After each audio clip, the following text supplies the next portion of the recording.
Ước mơ năm nay của Uchi là các bạn phải sức khỏe tốt nha, giữ sức khỏe tốt. Sa hai đi rồi. Chắp chắp cùng Uchi.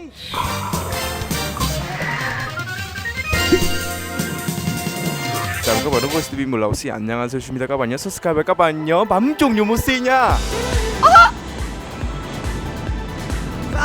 Sau một ngày tham quan Động Tú Làng thì hôm nay thì mình có cơ hội đi Quảng Nam bằng thủy phi cơ các bạn. Thủy phi cơ tiếng Hàn gọi là Susan Bihengi. Và mỗi chuyến đi là tối đa 12 người đi được thôi các bạn.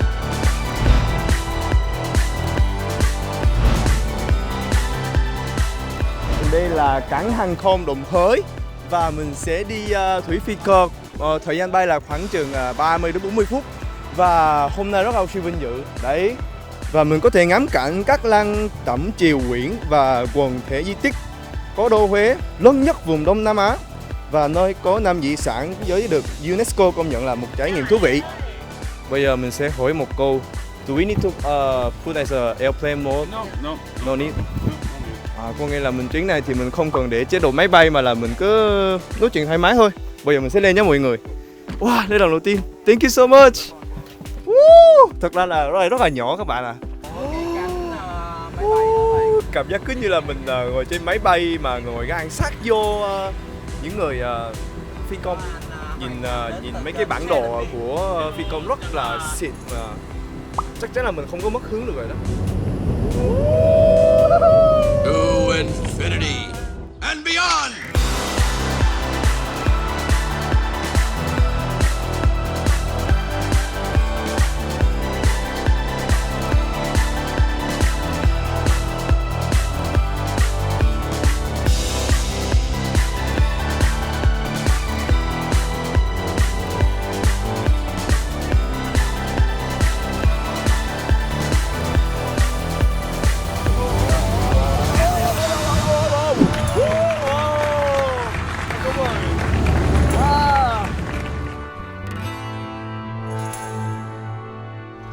Uchi vừa mới đáp xuống và ngay bây giờ thì mình sẽ lên xe buýt nha mọi người. Và vừa rồi trải nghiệm vừa rồi rất là tuyệt vời và Uchi cũng không ngờ là Uchi có cơ hội. Wow, Google Adventure rất là đã hoàn thành. Bây giờ mình sẽ lên xe buýt và mình đi tiếp thôi mọi người. Đi Hội An, let's get it. 잘자. 잘자. How to say in Mandarin?晚安.晚安. Yeah,晚安.晚安là ngủ How ngon. about in Vietnamese? Ngủ ngon. What is it? Ngủ ngon. Ngủ Ngủ. ngủ Ngủ. ngon. Ngon. Yeah. Ngủ ngon. Ngủ ngon. Ngủ ngon. Ngon. It's like ngon ngon ngon, right? Yeah, Ngủ ngon. Ngon is actually delicious in Oh. Vietnamese. Yeah. Ngon. Ok, thì Uchi vừa mới tới cửa đầy Hội An rồi các bạn.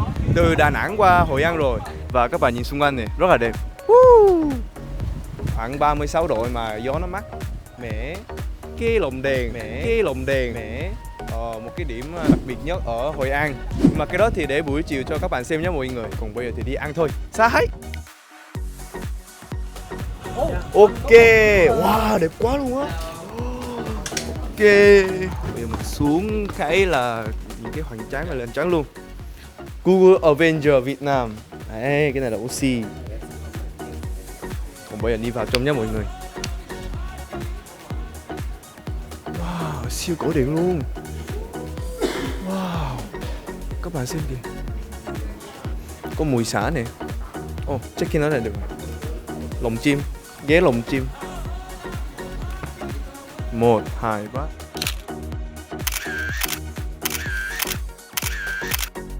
Habana Hill. Chắc chắn là mình phải đi chỗ này rồi. Thật sự là đây là không phải là cái nhà hàng mà mình sẽ ăn mà là đây là cái resort mà mình sẽ ở. Uchi rất cảm ơn Google đã tài trợ cho Uchi một cái resort hoành tráng như thế này. Và lát nữa mình sẽ đổ để đây xong mình sẽ đi ăn tiếp cho mọi người. Ước gì ăn ở đây luôn. Ok, bây giờ mình check in nhé.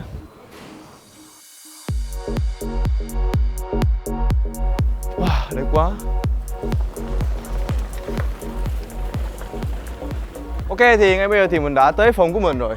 Phòng anh Chuối là 763, còn phòng ở trên là 764 là phòng của Uchi. Để mình sẽ vào nha.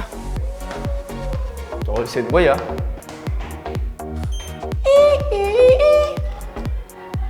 Wow, mùi xả. Wow, đẹp quá. Mình nhắn Các bạn xem này. Trời ơi, cảm ơn Google đã đẩy chỗ Uzi tới đây nha.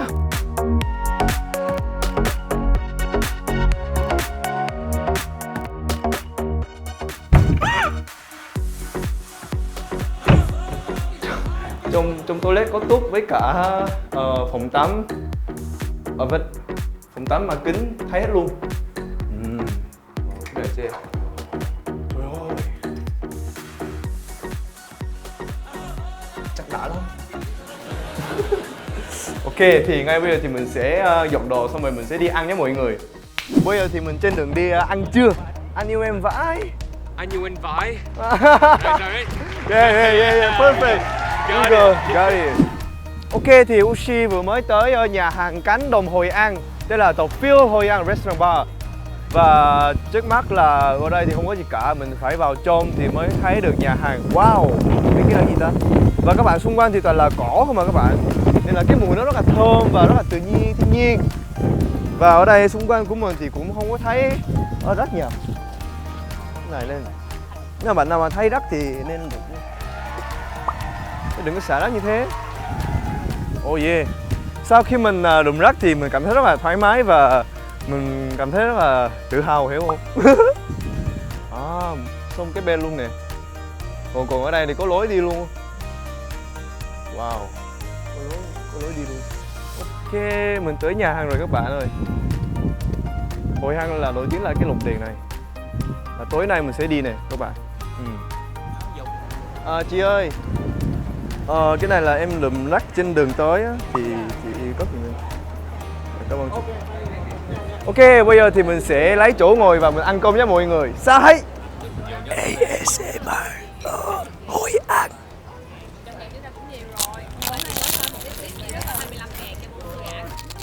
Đúng không?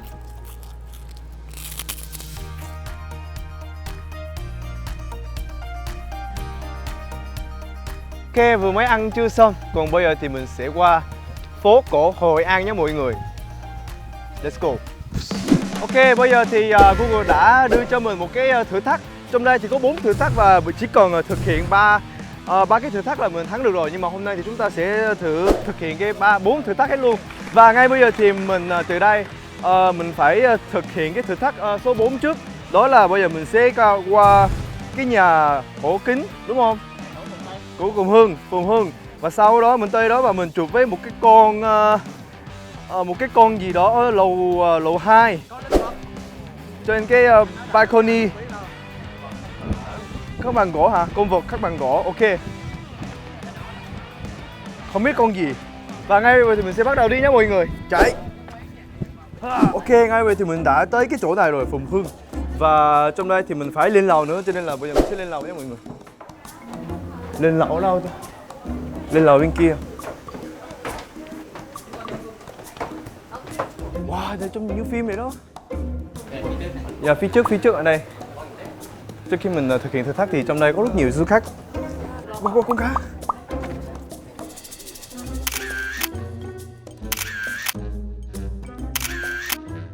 Ok, được rồi. Bây giờ thực hiện số 4 thì mình xong rồi đó. Bây giờ mình sẽ chuyển qua điểm tiếp theo nhé mọi người. Ok, mình nhảy xuống. Ok, chết. Không được. Wow, không ngờ là mình vừa mới thực hiện được cái thử thách. Let's answer your question. Nói chung là nhìn thì cá gỗ nhưng mà cá này là cá chết thì phải. Yeah, cảm ơn ạ. Ok, mình vừa mới nhận được một cái trophy rồi. Bây giờ mình sẽ đi tiếp theo nha mọi người. Sai. Ok, đây selfie rồi. Ok, ngay bây giờ thì mình sẽ đi thử thách mission 3, đó là Phúc Kiến. Nếu mà tới Hội An là các bạn phải đi. Và nếu mà trong đó thì có một cái character nào đó và bây giờ mình phải tìm hiểu cái đó là cái gì, ý nghĩa đó là cái gì. Và những cái đồ mà mình đã tìm được là cái đó là cái gì là mình phải nói cho bên team Google thì mình mới nhận được, mình mới thắng được cái trophy pin. Trời ơi, Hội An giống như là ở Phan Thiết vậy đó các bạn. Đứng ở ngoài trong vòng 5 phút là chạy mồ hôi hết rồi. Cuối cùng là đi thẳng ngoài, xong rồi nhìn hướng bên trái là lại tới Phúc Kiến Hội Quán rồi các bạn. Nào. some Chinese handwriting. Uh-huh. You tell the meanings Of this one? Yeah, you can find out, you know, on the. Ồ, nãy giờ không thấy ở đâu cả. Hello. Một là gì ta? Một. Mình biết là cái này là số 1 nè.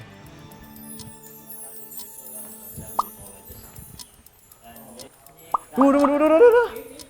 Cái này đúng không? Chính xác. Mình phải hiểu là ý nghĩa nó là cái gì. Nhất phòng phong thuận tức là đi đến nơi về đến chốn. Ý nghĩa của nó là đi đến nơi về đến chốn. Đi đến nào đi.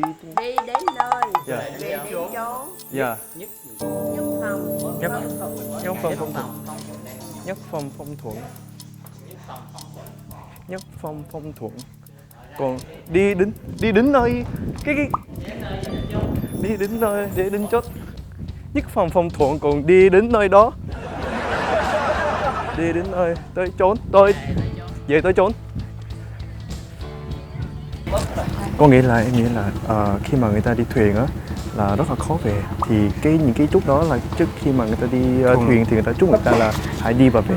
Đó là ý nghĩa của thông điệp. Dạ. It's same meaning. Okay, but acceptable. Sorry, my Vietnamese like. Thuận buồm. Thuận buồm. Xuôi gió. Thuận buồm xuôi gió. Okay. Dạ, cảm ơn ạ. Thuận buồm xuôi gió. Thuận buồm xuôi gió. Thuận buồm xuôi gió. Tell them more your. Thank you so much. Thuận buồm xuôi gió. Cảm ơn anh. Còn một cái thử thách cuối cùng đó là bánh mì phượng. Bây giờ đây là trên đường Trần Phú. Thì nãy mình đi ngang qua thì thấy quán đó rồi. Hình như là mình đi thẳng này thì nó nằm hướng tay bên phải. Ok, thử thách cuối cùng đó là mua bánh mì phượng. Mình tới đó xong rồi mua bánh mì, xong mình cầm cái điện thoại, xong rồi mình phải nói cảm ơn với 5 thứ tiếng khác nhau. Và mình tới rồi thì thấy rất khác ở đây rất là nhiều. Ready.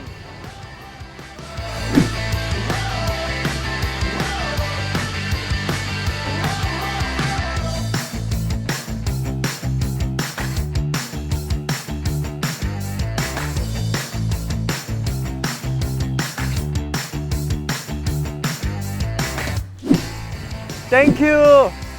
Cảm ơn. 감사합니다. 아리가또 고자이마스. 谢谢. Yeah, xong rồi. Quá dễ. Dạ, cảm ơn anh. Dạ, cảm ơn anh. Dạ, cầm hết rồi ạ. Dạ, cảm ơn anh. Và ngay bây giờ thì Uchi đã thực hiện hết 4 thử thách rồi. Còn bây giờ thì mình sẽ về đường Trần Phú và uống cà phê nhé mọi người. Sa hay.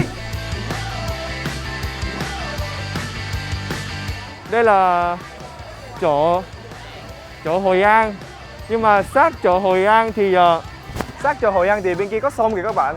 Sông thì cũng có tàu thuyền để dẫn du khách đi chơi. Và ở đây thì mùi này rất là quen thuộc đối với Uchi này. Mùi này là mùi ở Phan Thiết, chợ Phan Thiết á. Thank you.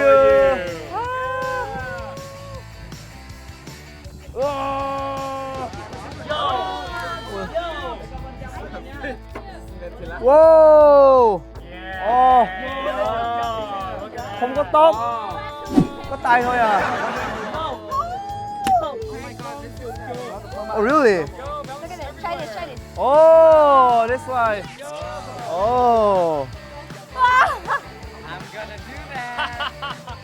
Wow, đây là quà từ Google Adventure Việt Nam. Let's get it. Là đẹp quá luôn á. Tối mình bỏ đèn ở đây, xong rồi mình bật đèn, xong rồi nhìn cái là tuyệt vời luôn.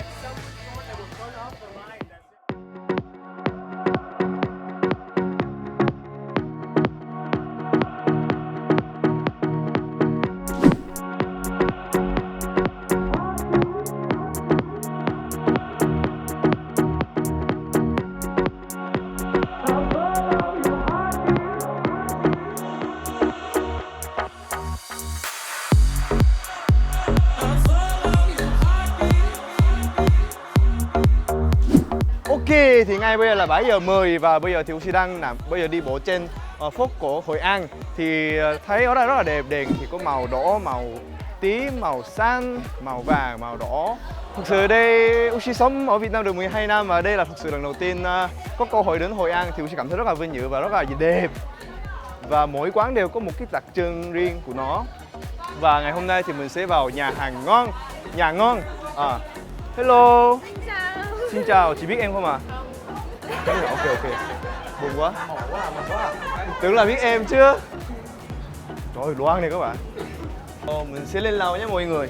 Soy sauce, right? Yeah. So strong, man. So strong. Make me like feel like in hospital, you know. Getting ready to eat now. Yeah. Hội An and An. You know what's An? An is eating. Yeah. But here is a Hội An. Hội An. Yeah, Hội An. Hội An. Yeah.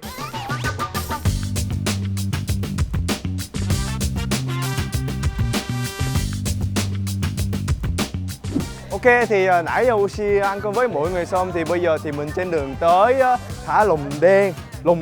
Lồng đèn đúng không? Ôi trời ơi, anh Nam ơi! Anh Nam ơi! Ê.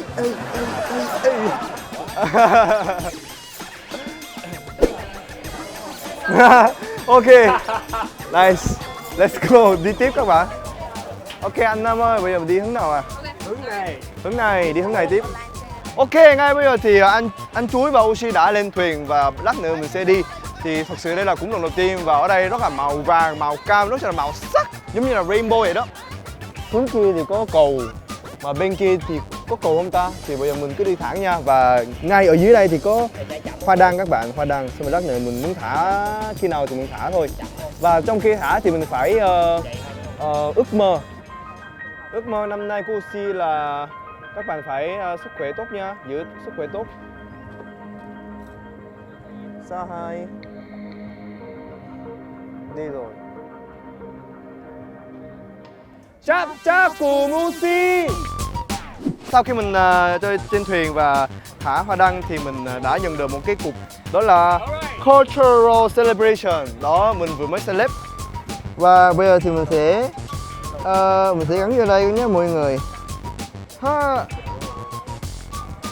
Tổng cộng là mình có 6 cái.